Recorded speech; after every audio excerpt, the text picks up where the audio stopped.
A verdade da fé, sem rodeios. Reflexões com Ricardo Gondim. Lucas 1:46. Queridos, eu tenho grande admiração pelos poetas. Se eu gosto de Cecília Meirelles, também gosto da Virgem Maria. O cântico de Maria: minha alma engrandece ao Senhor, e o meu espírito se alegra em Deus, meu Salvador, pois atentou para a humildade da sua serva.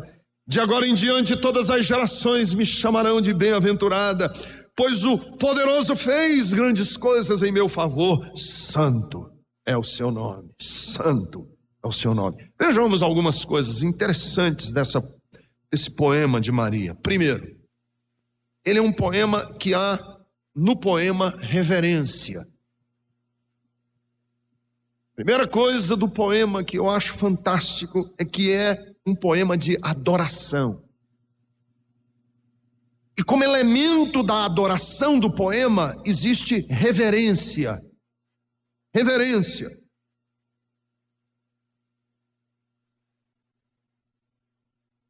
E reverência é o que caracteriza a adoração de Maria, porque ela diz assim: minha alma engrandece ao Senhor. Veja minha linha de raciocínio, quando eu falo dessa reverência de Maria dizer: eu magnifico a Deus na minha vida. Minha alma engrandece ao Senhor. Olha algumas coisas a linha de raciocínio que eu penso.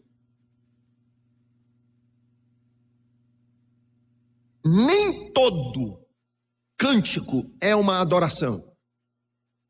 Você pode cantar, mas você não está adorando. Veja bem, quando você está num ambiente religioso,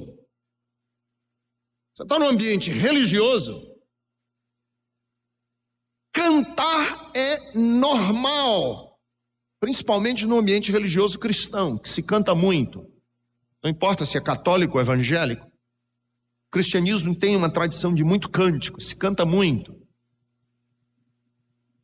Então, o ambiente religioso gera em nós uma canção. Pode cantar no ambiente religioso, mas nem toda canção que se canta em um ambiente religioso é uma adoração. Olha a minha linha de raciocínio. Todas as vezes que nós estamos em um ambiente, o ambiente produz em nós uma atitude diferente. O ambiente religioso pode gerar uma canção, mas é só a presença e a percepção de Deus que gera adoração. Você pode cantar, mas não está adorando. Maria não canta só, ela adora a Deus. Veja bem, quando eu estou diante de uma pessoa muito inteligente, eu estou diante de uma pessoa que é muito inteligente, eu gosto de ficar calado para não falar besteira. Porque quando você está diante de uma pessoa muito inteligente, fica quieto, porque eu fico me lembrando daquele provérbio na Bíblia que diz que até o tolo, quando está calado, passa por sábio. Então, quando você estiver diante de uma pessoa muito inteligente, está falando difícil, você não está entendendo nada, cala a boca. E só fica assim, ó. E se ele fizer alguma pergunta para você, você diz assim: não, mas eu concordo. Porque sempre tem alguma coisa que a gente concorda. Se ele perguntar: com o que você concorda? Com a forma como você pensa. Pessoas com as quais nós lidamos geram em nós sentimentos diferentes, diferenciados. Está diante de uma pessoa assim, muito brincalhona, a reação é diferente de uma pessoa muito séria. mas lugares geram em nós sentimentos diferentes também. Se você entra num lugar, dependendo do lugar onde você entra, o seu comportamento muda. Eu, por exemplo, viajei para a Amazônia, para pregar entre os índios, no interior da Amazônia. Nós viajamos de barco 3 horas rio acima. No meio da selva, 3 horas. E por 3 horas, nós não vimos nenhum sinal de civilização humana. Nada, nenhum resquício de que por ali jamais passou um ser humano. Nada. Não tinha nenhuma choupana de índio, não tinha nada. Só mato, virgem, mata virgem, mata virgem, mata virgem. Você sabe que foi me dando um medo? A mata foi gerando um medo em mim, porque eu pensei, se acontecer alguma coisa aqui, estamos perdidos. Quer dizer, o ambiente gera em nós um sentimento. Você entra num velório, você nem conhece o morto. Mas quando você entra no velório, você entra naquele ambiente, você já muda. O que é adoração? É diferente de ritual religioso. Adoração é quando eu entro no ambiente de Deus. E o ambiente de Deus gera em mim o sentimento que gerou na Virgem Maria. Minha alma engrandece ao Senhor. Então vejam que adoração não é você bater palma. Aleluia, aleluia, aleluia. Você não está adorando, você está cantando. O ambiente religioso gerou em você, porque nós estamos numa multidão e está todo mundo cantando, gerou em você uma vontade de cantar também. Você canta, liga o piloto automático e canta, e passa pelo ritual religioso. Você passa pelo ritual religioso. O que é adoração? Adoração é quando eu saio do ambiente religioso e entro na presença de Deus.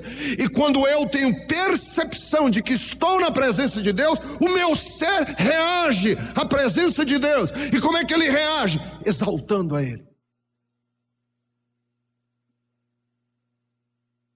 Então, o que é adoração? Adoração, deixa eu dar algumas definições que eu entendo como adoração. Adoração é o sentimento que brota em nosso ser quando nós temos consciência de quem Deus é. Isso é adoração. O que é adoração? Adoração é o reconhecimento espiritual do caráter de Deus. Que quando nós percebemos o caráter de Deus e se torna claro para nós, a nossa reação ao caráter de Deus é uma reação que a Bíblia chama de temor a Deus. Temor a Deus. Então a adoração que é a resposta do meu ser àquilo que foi revelado sobre o caráter de Deus. Isso é a adoração. Adoração é quando todo o meu ser se reúne para reconhecer que há alguém maior do que eu. Isso é adoração.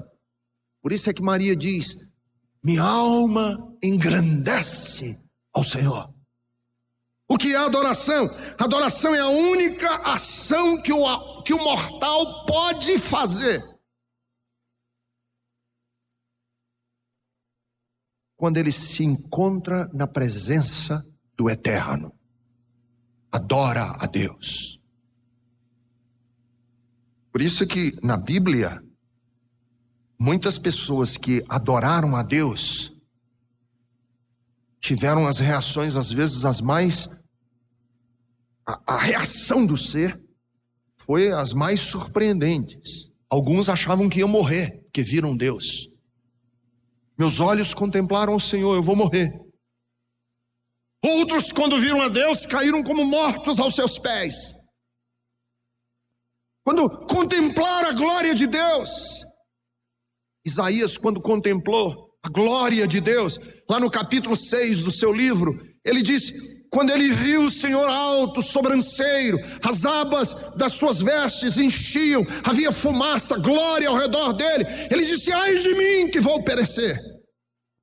Olha, não é uma coisa religiosa, é uma reação. E aqui a poesia de Maria não é apenas um cântico religioso, é uma legítima adoração. Ela adora a Deus e engrandece ao Senhor. Agora vejam bem, Maria não agradece a Deus, ela adora, porque adoração é diferente de agradecimento. Não confunda adoração com ações de graças ou gratidão, não é a mesma coisa. Maria adora a Deus. E como é que ela adora a Deus? Chamando-o de Senhor.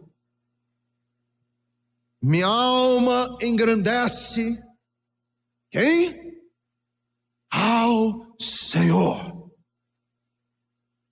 Por que ela diz ao Senhor? Porque quando o anjo disse: Maria, você vai ficar grávida, porque a sombra do Onipotente, do Espírito Santo vai vir sobre você, e você vai ficar grávida, e quando você estiver grávida, o que estiver sendo gerado em você é o Filho de Deus.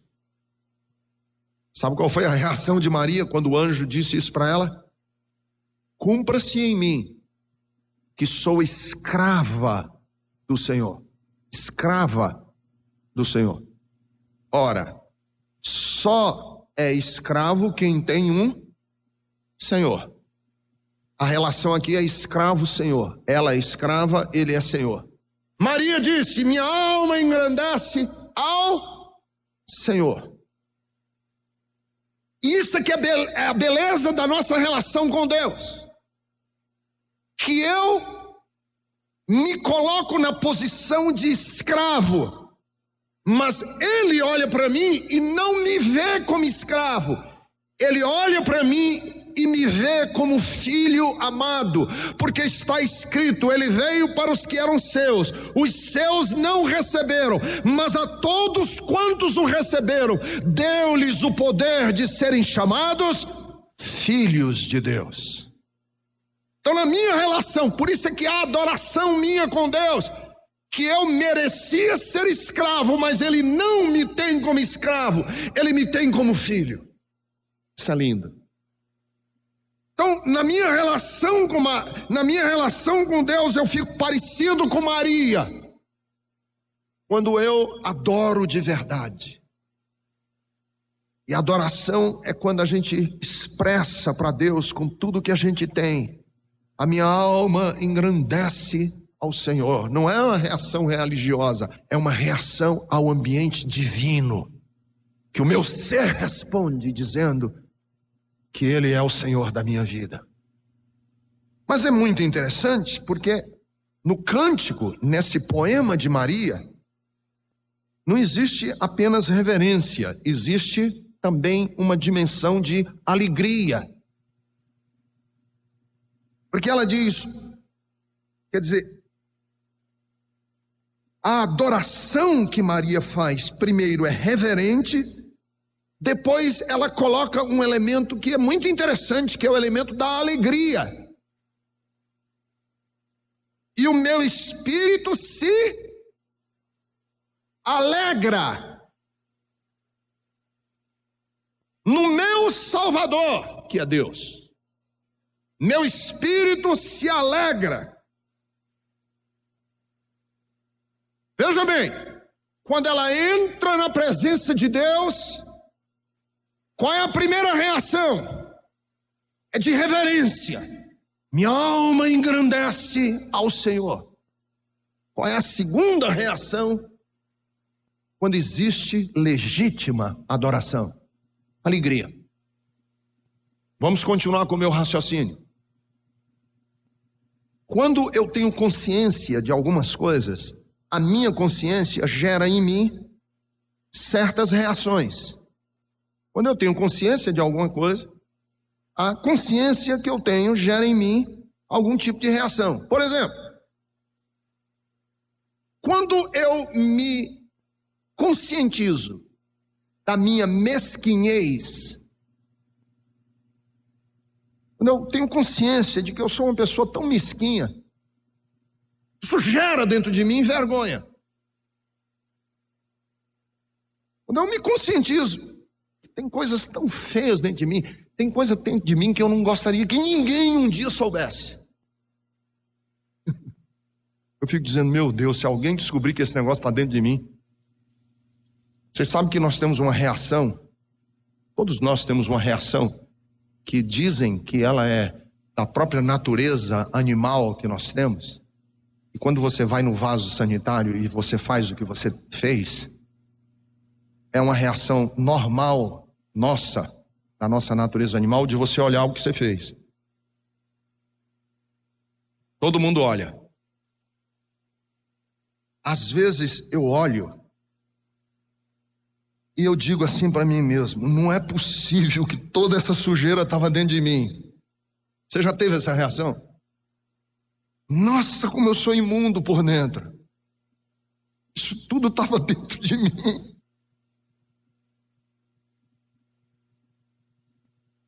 Às vezes eu olho para a minha própria alma e eu digo a mesma coisa a respeito do meu coração. Não é possível que essas coisas existam dentro de mim. Quando eu me conscientizo disso, isso gera em mim vergonha. Tenho vergonha. Cada vez que eu crio consciências dentro de mim, essas consciências geram reações dentro de mim. Por exemplo, quando eu me conscientizo de que as pessoas cuidam de mim, tem gente que legitimamente se preocupa comigo. Isso gera em mim gratidão. Sou grato, puxa vida, o fulano de tal se preocupou comigo, preocupado com a minha vida. Quando eu me conscientizo das minhas limitações, eu sou um cara limitado, o que gera isso dentro de mim? Frustração. Sou limitado, eu gostaria de fazer coisas e eu não consigo. Isso gera em mim frustração. E assim por diante. Cada consciência que eu vou criando na minha cabeça vai gerando dentro de mim sensações. Quando eu, por exemplo, sou consciente da minha impotência, isso gera em mim angústia. Quando eu me conscientizo do carinho que eu fui alvo quando eu era criança por parte dos meus pais, isso gera em mim um misto de saudade e de gratidão e de reconhecimento por eles. Quando eu me conscientizo das coisas que produzem sofrimento em mim, isso gera em mim dor no coração. Quando eu me conscientizo de coisas do passado que eu vivi e gostei, isso gera em mim saudade. Quando eu me conscientizo da minha felicidade, o que é que gera isso dentro de mim? Alegria. Quando eu me conscientizo da minha felicidade, isso gera dentro de mim alegria. Por que é que Maria diz, o meu espírito se alegra em Deus meu Salvador? Por quê? Porque ela teve consciência de que Ele era a salvação dela. E quando nós nos conscientizamos daquilo que Deus faz por nós, isso gera em nós dimensões de alegria. Ora, quando eu me conscientizo dele sendo o meu Salvador, isso gera em mim alegrias. Aí você diz assim, e Jesus te salvou do quê, pastor Ricardo? Você sabe do que Jesus me salvou? Primeiro de mim mesmo. Primeira pessoa que Jesus me salvou foi de mim mesmo. Eu sou o meu pior inimigo. Deixa eu lhes dizer, eu tenho consciência absolutamente tranquila de que o meu maior inimigo sou eu mesmo. E Ele me salvou de mim mesmo. Do que Ele me salvou? Ele me salvou das forças satânicas, dos poderes do inferno, de Satanás e dos seus anjos, que conspiram contra a minha vida e querem me arrastar, me jogar numa sarjeta, para quando eu estiver com a minha vida no lixo, ele cuspir na minha cara e dizer: seu burro.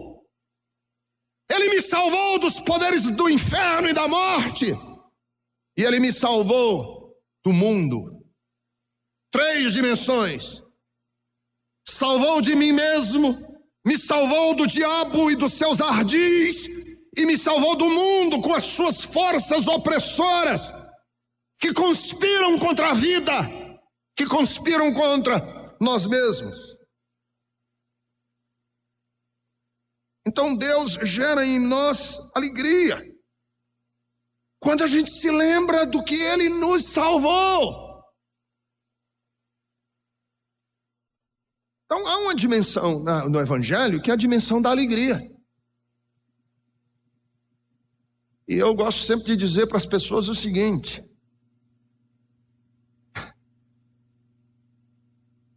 será que os atos de Deus estão produzindo em mim alegria ou responsabilidade religiosa? Essa é uma pergunta que nós temos que resolver.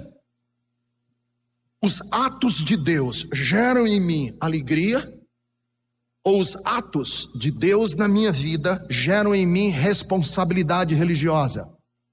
Quer ver? Um desses dias uma pessoa se aproximou de mim e disse assim: pastor, é o seguinte, eu tenho que dar um tempo na igreja. Falei, por quê? Não, cara, eu tenho que ralar muito agora. Estamos aí numa fase aí dos nossos negócios que a gente tem que ralar muito. E eu tenho que me concentrar nos negócios, eu tenho que me concentrar em ganhar dinheiro. Você sabe qual foi o pensamento que passou pela minha cabeça quando eu ouvi essa frase? Eu digo, esse cara não entendeu nada. Não entendeu nada. Entendeu nada do reino, não entendeu nada do evangelho. Porque Deus não quer que eu veja como um estorvo para a minha vida. Deus foi na vida desse empresário uma atrapalhação, que ele tem que tirar Deus do meio para ele poder ganhar dinheiro. Não é essa a lógica? Não, eu não posso agora, pastor, porque eu tenho que ralar muito para ganhar dinheiro. Quer dizer, quando ele estava envolvido com as coisas de Deus, Deus atrapalhava ele de ganhar dinheiro. Eu digo, cara, você não entendeu nada. Porque os atos de Deus não podem ser uma pedra no nosso caminho. Os atos de Deus produzem em nós gratidão. Senhor, muito obrigado, porque é com a tua força que eu trabalho. Senhor, é com a tua força que os meus negócios vão para frente. Senti o carro da minha vida são como as carroças de Faraó, que elas estão emperradas e não anda. Tudo que eu faço é difícil, mas quando Deus vai comigo, é como se as rodas do meu carro estivessem lubrificadas com óleo santo, que tudo flui com facilidade. Desses dias uma pessoa chegou para mim, outra pessoa, e disse assim: eu amo tanto os meus filhos que eu não quero me envolver muito com a igreja, porque a igreja pode me roubar dos relacionamentos meus dentro de casa. Falei, você não entendeu nada. Deus quer que você se envolva pela igreja, com a obra dele, não para roubar você dos seus filhos, mas pelo bem dos seus filhos. É para o bem deles, não é para roubar você deles. É porque exatamente este ambiente vai ser para eles um ambiente de vida, de saúde. Então, veja bem, Maria disse, meu espírito se alegra em Deus, meu Salvador. Como é que a gente faz uma auditoria espiritual? Uma pergunta só. Deus produz alegria no meu coração?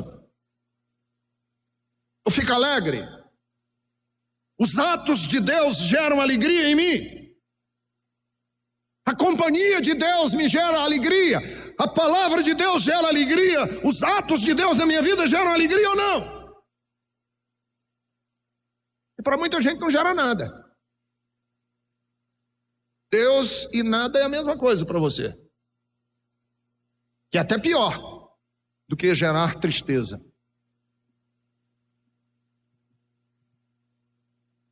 O que Deus gera no coração da gente? Pastor, eu vou ser sincero, nada. Eu passo a semana inteira e nem me lembro. Eu passo dias e dias e nem me lembro de coisa nenhuma de Deus. E eu vou lhe dizer, eu só venho para cá porque minha mulher me arrasta, ou porque o meu amigo me chama, ou pela companhia das pessoas. Mas deixa eu lhe dizer, ele não gera nada dentro de mim. Deixa eu lhe dizer, a sua vida espiritual está à beira de um abismo. Sabe por quê? Porque quando Davi percebeu que estava perdendo essa dimensão da alegria, ele clamou a Deus no Salmo 51:12, ele disse: Senhor, restitui-me a alegria da tua salvação. Servir a Deus tem que ser coisas que produzem em nós alegria. É bom te servir, é bom andar contigo. Os meus pensamentos eu quero que sejam agradáveis a teu respeito. Mas eu sei que quando eu quero que Deus fique distante de mim, e que a presença dele não é agradável, é porque eu estou de alguma maneira fazendo o que não é nobre, querendo praticar o que não é justo, andar por caminhos que não são lícitos. E eu não quero, porque todas as vezes que a minha alma tem sede do que é digno, do que é bonito, todas as vezes que meu coração pensa no que é nobre, no que é de boa fama, no que é louvável, todas as vezes que a minha mente está ligada naquilo que é eterno, a presença de Deus para mim não é tristeza, é alegria. Por isso é que o salmista disse no Salmo de número 100, versículo de número 2, servi ao Senhor com alegria. É por isso que Isaías capítulo 61, versículo de número 3 diz: o ministério do Messias seria qual? Ordenar acerca dos tristes de Sião, que se lhes dê glória em vez de cinza, óleo de gozo em vez de tristeza, vestes de louvor ao invés de um espírito angustiado, a fim de que se chamem carvalhos de justiça, plantados pelo Senhor para a sua glória. É gozo e alegria, porque o reino de Deus não é comida nem é bebida. O reino de Deus é justiça, é paz e é alegria no Espírito Santo. E o apóstolo São Paulo diz: alegrai-vos no Senhor, porque o fruto do Espírito é alegria. Então veja, Maria tem uma adoração que é cheia de reverência, cheia de alegria, mas ela tem uma adoração que é um reconhecimento da atenção particular de Deus. Atenção particular de Deus. Veja bem, Maria diz assim: pois o Senhor atentou para mim. Olha que lindo, olha que coisa linda. Deus, quando olha para cá, Ele não vê uma multidão, Ele vê você. E é o único que pode ver cada um individualmente. É Deus. Ele atentou para mim. E é isso que é lindo no cristianismo. Eu não sou um número. Eu não sou uma multidão. Não, eu sou uma pessoa que Deus me vê. Atentou para mim. Por isso que o cristianismo é muito privativo. A fé cristã tem uma dimensão muito intimista. Deus, quando olha, Ele vê a mim. Mas o meu vizinho também está dizendo, ele também está me vendo. E o outro também está dizendo, mas Deus vê a mim. E o outro está dizendo, Deus vê a mim. Muito interessante, quantas vezes eu terminei de pregar e as pessoas chegaram para mim e disseram: pastor, você pregou só para mim hoje. Como Deus dirige para aquela uma pessoa. E Ele dirige para todos individualmente, não está falando para a multidão, Ele está falando para você. É que Maria diz na sua canção: atentou para mim. Deus olhou para mim. Mas quando Deus atentou para mim, o que foi que Ele viu? Maria diz: Ele olhou para mim. E o que foi que Ele viu? Que tipo de mulher Ele viu? Quem Ele viu? Uma mulher arrogante, soberba, com a autoestima supervalorizada? Quem Ele viu? Ele viu uma humilde serva dele. Ela diz assim: atentou para a humildade, a pequenez, a singeleza da sua serva. E aqui está uma outra pergunta. Quando Deus me vê, Ele me vê diferente de como eu me vejo? Quando Deus vê você, Ele vê você diferente de como você se vê? Porque às vezes a gente se vê diferente de como Deus nos vê. Quando nós focamos a nós mesmos e nos vemos diferentes do que Deus, do que o outro, do que o mundo se vê, nós projetamos em nós mesmos. E todos nós temos um narciso que mora dentro da gente, que nós nos achamos os melhores, nós nos achamos os mais bonitos, que temos o melhor discernimento espiritual a respeito de tudo, nos achamos os merecedores das melhores palmas. Maria disse: o Senhor atentou para mim e viu a minha pequenez. O narciso não vê a sua pequenez, ele só vê os seus direitos. Por isso que o narcisista sempre anda de mau humor. Por quê? Porque ele não consegue ver nada de belo em lugar nenhum. A única beleza que ele vê é a dele próprio. Ninguém mais é tão bonito, nada é bonito. Por isso que o egoísta é um narcisista, e o narcisista é um egoísta. E ele é rebelde. Ele é rebelde. Porque ele acha que ninguém tem capacidade de organizar a sua vida. Ele é um centralizador, que acha que ninguém consegue fazer tão bem feito como ele faz. Não confia em ninguém. Maria disse: o Senhor me viu e viu a minha pequenez. Quando Deus me enxerga, Ele não enxerga como eu enxergo. Deus, quando me enxerga, Ele me enxerga diferente de como eu me enxergo. E aí, quando Maria teve essa consciência da sua pequenez, ela tem consciência da fidelidade de Deus. De agora em diante, todas as gerações me chamarão bem-aventuradas, pois grandes coisas em meu favor fez o Senhor, santo é o seu nome.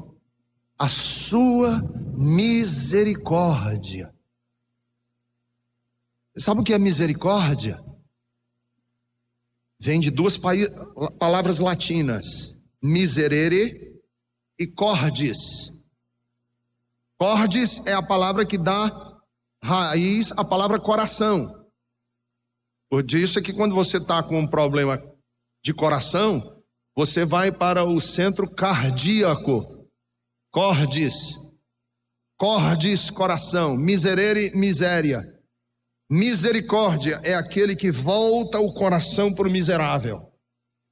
Maria disse: Ele voltou o coração para mim. Grande e por toda geração. A misericórdia de Deus é olhar para nós e saber que temos coisas feias, Mas ele não volta o coração contra, ele volta o coração a favor.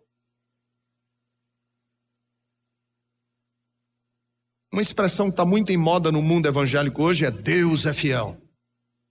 Deus é fiel. Pois Maria diz isso aqui, versículo 50. A sua geração estende-se aos que o temem de geração. A sua misericórdia estende-se aos que o temem de geração em geração. Isso é fidelidade. Quando eu digo que a misericórdia de Deus se estende de geração em geração, sabe o que eu estou querendo dizer? Que Deus não sofre o desgaste do tempo. Tudo sofre o desgaste do tempo. Você, eu. O tempo é inclemente com tudo, com a roupa que você veste, tudo se desgasta no mundo, menos Deus. Passam-se os séculos, de geração em geração, e ele continua sendo o mesmo. Agora vejam bem. Quando eu digo que Deus é fiel, eu estou dizendo que ele não se desgasta, mas eu também estou dizendo que Deus não é manipulável.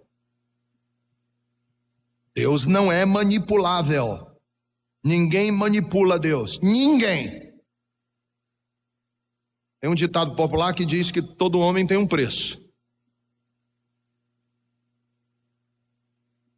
E todo mundo é manipulável. Dadas as devidas pressões, com os devidos com as verdadeiras forças ao nosso redor, todos nós somos influenciáveis e manipuláveis. Todo mundo é manipulável, menos Deus. Ninguém manipula o Altíssimo. De geração em geração, ele é o mesmo. Aleluia. Maria disse, a sua misericórdia, versículo de número 50, estende-se aos que o temem de geração em geração. Daqui a 55 mil anos, se Jesus não voltar antes, os reinos deste mundo já estarão em pó, as grandes metrópoles terão virado ruínas, não haverá mais nem CD e nem o nome do Ricardo Gondim ou da Bethesda mais, mas eu posso lhes dizer que daqui a esse tempo, ele permanecerá o mesmo Deus que nós conhecemos hoje. Por isso é que Maria disse, a sua misericórdia se estende de geração a geração. E aí, na profecia, na poesia dela, ela acrescenta uma dimensão profética. Maria fala do futuro, ela é profetisa. E transforma a sua canção num cântico de protesto, de político, social, econômico. Versículo 51. Ele realizou poderosos feitos com seu braço. E aí, a partir daí, ela fala de 3 dimensões que Deus vai fazer. Uma social, outra política e outra econômica. 3 coisas que vão acontecer mais cedo ou mais tarde. Quais são elas? Dispersou uma primeira social. O texto diz, dispersou os que são soberbos no mais íntimo do coração. Segunda, é política. Derrubou governantes dos seus tronos. Terceira, é econômica. Despediu de mãos vazias os ricos. Meus irmãos, para esse mundo ter jeito, essas 3 coisas precisam acontecer. Poderoso, perder a empáfia. Os governantes deste mundo depuserem as suas armas. ou deporem as suas armas, e os ricos saírem de mãos vazias para que os pobres tenham alguma coisa. Nós esperamos que um dia isso aconteça, porque no dia em que isso acontecer, esse mundo já não mais será um mundo de desgraça, de injustiça. Mas isso é para o futuro. Isso não aconteceu ainda. Mas espera um instantinho, pastor. Você está dizendo que esse negócio é para o futuro? Agora deu um nó na minha cabeça. Porque quando Maria canta, ela não canta no futuro, ela canta no passado. Vejam bem.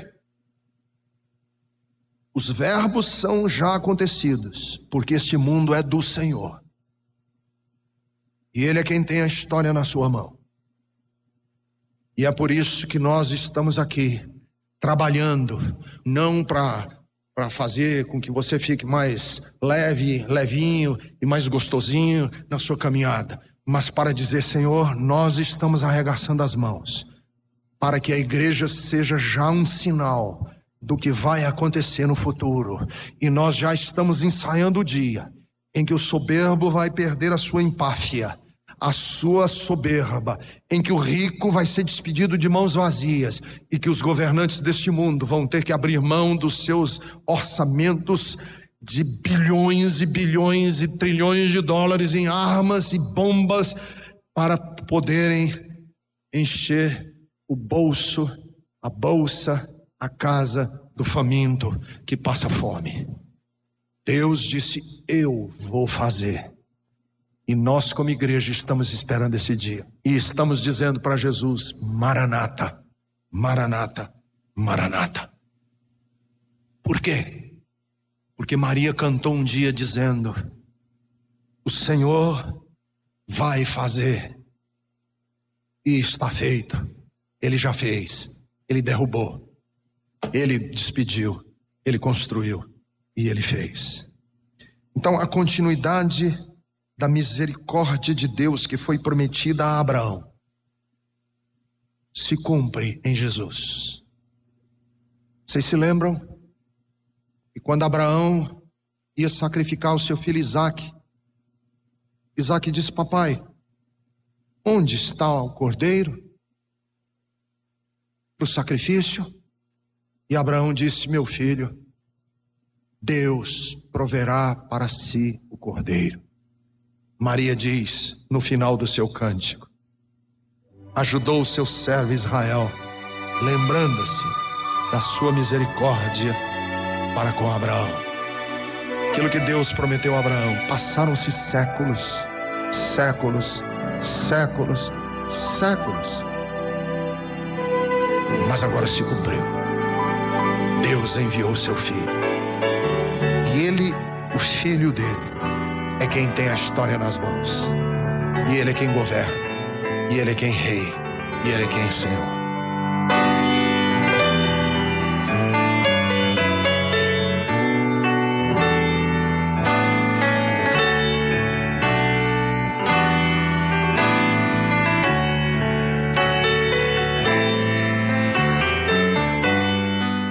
Pai bendito, ajuda-nos a cada dia a termos bonitas canções nos nossos lábios, a termos compreensão do caminho a seguir, da sua verdade a ser vivida, aplicada na nossa vida, a desfrutarmos do seu amor.